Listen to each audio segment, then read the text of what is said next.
parents, grandparents, family, friends, Board of Trustees, faculty and staff, and the graduating class of 2019. I start with a moment of personal privilege. As I'm about to complete my 20th year at GAN, I feel great pride to have been an employee for every graduation in this school's history. Of all the opportunities I've had at GAN, I rank this moment to address you as my highest honor. In graduations past, we have had the privilege to hear the words of heads of school, Rabbi Danny Lehman and Rabbi Mark Baker. Through my remarks today, I hope to channel their wisdom, passion, and compassion. You could say that I'm ready to fire it up. It feels good to be addressing you here on the basketball court, where I've had such wonderful memories as a basketball coach and fan, and where members of the class of 2019 had memorable moments this year. Roll Hefs. Not surprisingly, today's remarks will play to my home court advantage, history. While my graduation remarks will have small flourishes of the usual graduation speech, I want to focus today on what you, dear students of the class of 2019, have taught all of us. The hallmark of a GAN education is that students do the intellectual work, and the students of the class of 2019 exemplify this ideal as virtuosos. To tell your story on this graduation day is the corollary to the important lesson that you internalized and shared from the Metfern and Infernal projects. There should be nothing about you without you. Consider today's address our last history class together, with an unofficial history of your GAN journey at the center. So where should we begin your story? With broad historical context, of course. Historians and sociologists continue to debate the name for your generation. Some say Generation Z is the right description, and internet searches reveal its current popularity. But I've come to prefer the name iGeneration, or iGen for short. To be sure, the iGen label is a play on the word iPhone and a reference to the ubiquitous presence of smartphones in your lifetime and their command on our collective attention. But for me, the iGen label captures the spirit of innovation and interconnectedness of your generation. According to a 2018 McKinsey study, your generation has a laser focus on a search for truth through 4 characteristics: individual expression, mobilization for a variety of causes, the efficacy of dialogue to solve conflicts, and a relation to institutions in a highly analytical and pragmatic way. Beyond the spirit of innovation and those characteristics, world events have shaped and will shape your generation. Many of you know my favorite history claim: the historical moments you have experienced and will experience from ages 16 to 25 will shape your worldview for the rest of your life. The events themselves won't necessarily determine where you fall in the political spectrum, left, right, or center, but the same reference points will inform your thinking about how the world works. Like some of us did together in class, let me name just a few of those moments of the past 4 years that will continue to shape your life journey. The 2016 election, Red Sox World Series and Patriots Super Bowl victories, Parkland, the hashtag #MeToo movement, Kavanaugh hearings, Pittsburgh, and the 2019 election in Israel.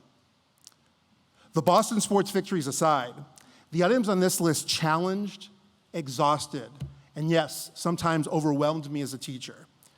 How could I best frame them and help you process and discuss them? It's fair to say that time and again, I felt like Horton the elephant in Seussical, alone in the universe, in figuring out what to do. What a blessing it is for me to work with my GAN colleagues who are constantly reflective, collaborative, and committed to their professional growth. They inspire me as thought partners and models of how they take this school's mission of Jewish pluralism and expand it in pursuit of an education of diversity, equity, and inclusion. Class of 2019, like me, I can imagine that you are now thinking of one or more of your teachers who reflected with you, collaborated with you, and played a key role in your academic, moral, and spiritual growth. But what is special about the class of 2019 is the way in which I counted on many of you as my thought partners in our learning together. To borrow the famous line from the Gemara from Rabbi Hanina, I've learned much from my teachers and even more from my friends, but from my students, I have learned more than from all of them. Time and again, class of 2019, you showed me the way to wrestle with the deep and challenging questions. To be sure, there was not consensus in how you and your classmates answer these questions. Far from it. Any teacher who taught you can attest to the liveliness of your debates and discussions in the classrooms and in the hallways, and that is the beauty of this class that I will always remember. As soon as you arrived in 9th grade, we knew that you were ready to pick up the torch from Gann's classes past and embody our school's tradition of pluralism in all of its forms. While you will never have the chance to use our new Learning Commons and Innovation Center that will be inaugurated this fall, your work over these past 4 years serves as the true foundation for the ideals of those spaces.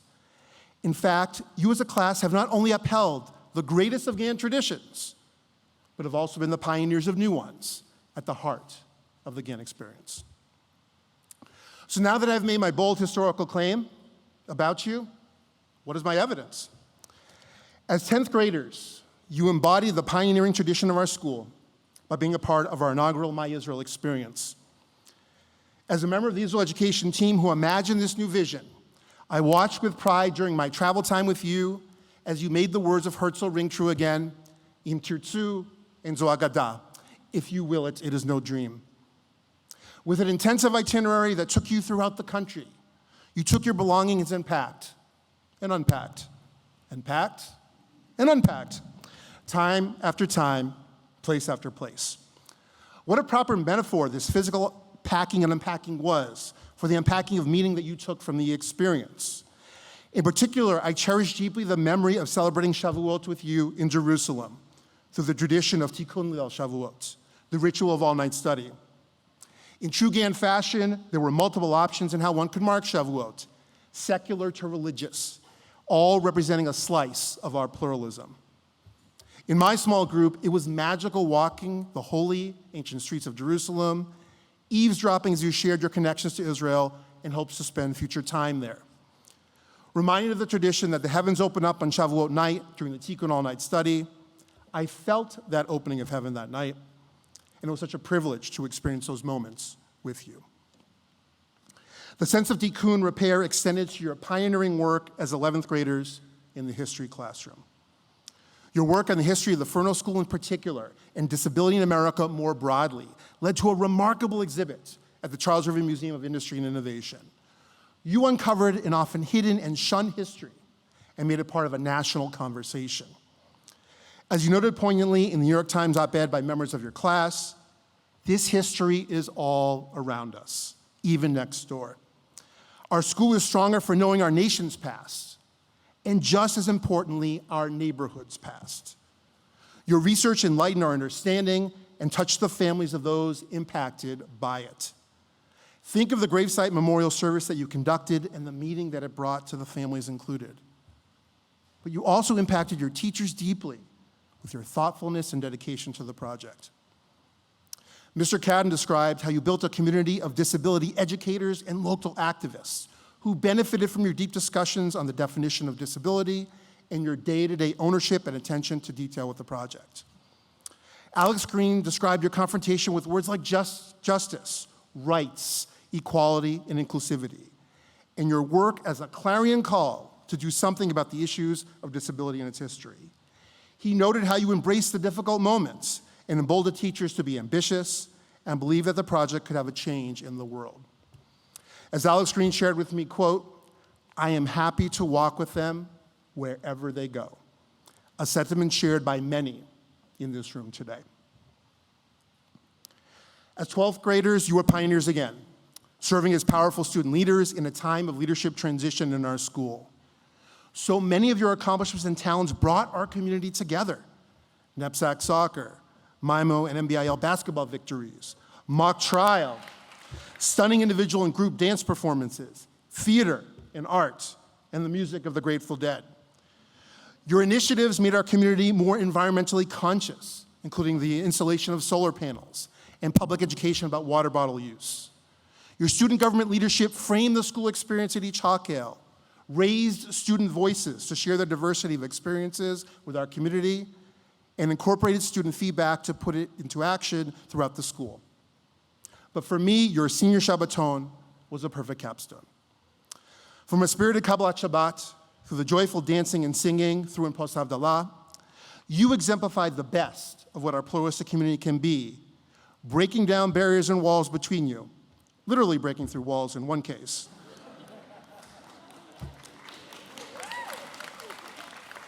So that we could laugh and live together. As a parent, I'm grateful that my son could be there to witness it, and I am moved by how all of you served as role models to him and to all the faculty, children in attendance. Our children sensed the integrity, ruach, and connectedness that you demonstrated, and I know they will seek that kind of community in their own lives. How fitting that this week's portion is B'Halotcha, which describes the rituals around Pesach Sheni, a second Passover. According to the Torah, this second Passover ritual was designed for those unable to give the Passover offering on the usual date, the 14th of Nisan, due to being away on a long journey or due to not being in a proper ritual state to participate. Pesach Sheni offered a second chance for a wider swath of the community to connect to the Passover story, our central story of Exodus and pilgrimage. This second chance of connection means that it's a moment of inclusion, one demanded by those who cannot participate in the first Passover. Their demand in Bamidbar, Numbers 9:7, is Lama nigara levilti hakriv et korban Hashem b'moado b'toch b'nei Yisrael. Why must we be disbarred from presenting God's offering at its set time with the rest of the children of Israel? Rabbi Avi Strasberg of Hadar draws two lessons about Pesach Sheni. First, we must not only hear the cries of the minority, we are called upon to create change to ensure their inclusion. And two, inclusion only comes about through self-advocacy. Class of 2019, whether finding your stance through our My Israel program, raising the voice of forgotten voices through the Fernal Project, or your advocacy for what is right and just in all of your endeavors, you have provided GAN Academy with a Pesach Sheni, a new and special opportunity to see the promise of GAN and share it with a wider world. With my claim and evidence set before you, I now turn to the historical analysis. What were the secrets to your success? Anyone who's had me as a teacher surely knows the answer. The 3 Gs, God, gold, and glory. The religious, economic, and political factors that answer all historical questions, or at least how I answer them. So how do God, gold, and glory fit the class of 2019? For God, you've shown a deep connection to Jewish tradition and a strong moral compass. For gold, you have exhibited the drive to soak up all the knowledge that you can and to succeed in your chosen pursuits with flourish. This has led to the glory that is your class, bringing together your connections and knowledge to inform your stances on the world. The typical focal point of a graduation speech is a life lesson that I, as graduation speaker, impart to all of you. But what I suggest to you today is that your 4-year GAN journey as a class delivers a more powerful message than I could ever craft. Thus, I simply say, Yalla Kadima. Keep moving forward to build on the work that started here.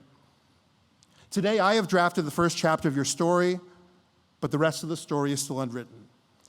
All of us in this room have in our hearts the words at the end of studying a Masechet or tractate of Talmud, Hadran Alach, that we anticipate the times when all we have taught you will return to you, and that you will return to us time and again to tell us how the next chapters of your story unfold, and share with us, to borrow a phrase from Seussical, all the thinks you can think. What you do with your future will inform GAN in this new chapter of its history, and I know I cannot wait to teach your story to the next generation of GAN students. Mazal Tov.